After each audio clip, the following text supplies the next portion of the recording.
Good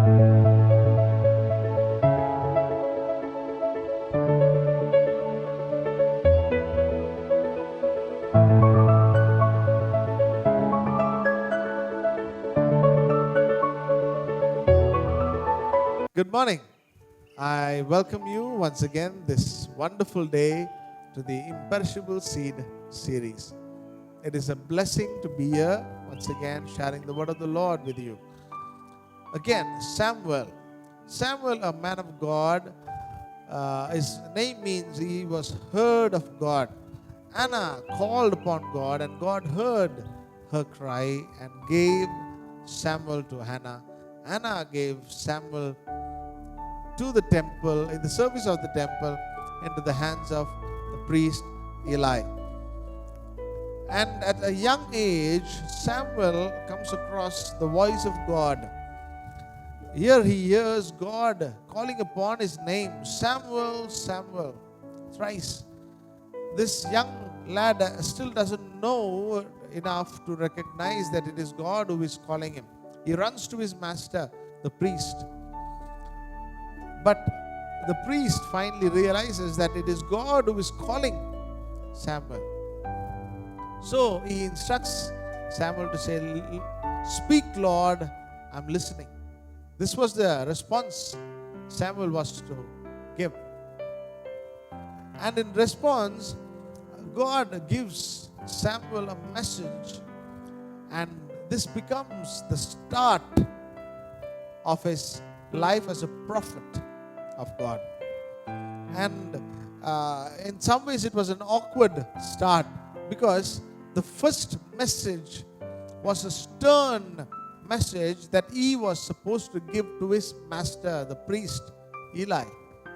Right? He is just a young boy, and yet he had to give this message. And the message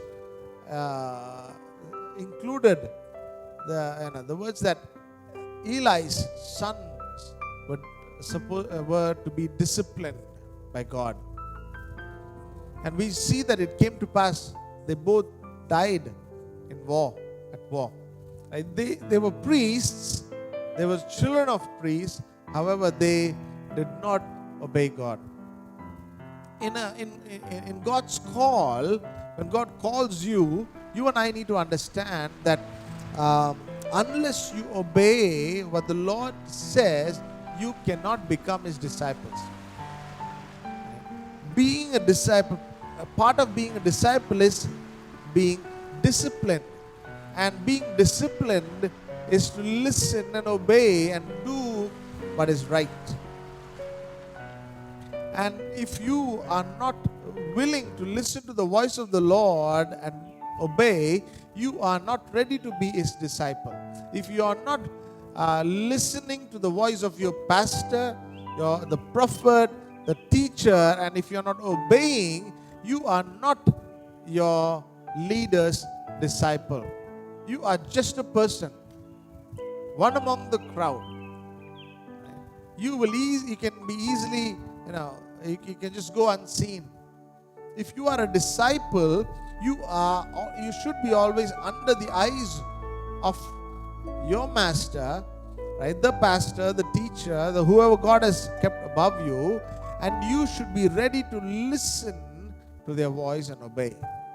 This is a God ordained structure. And today,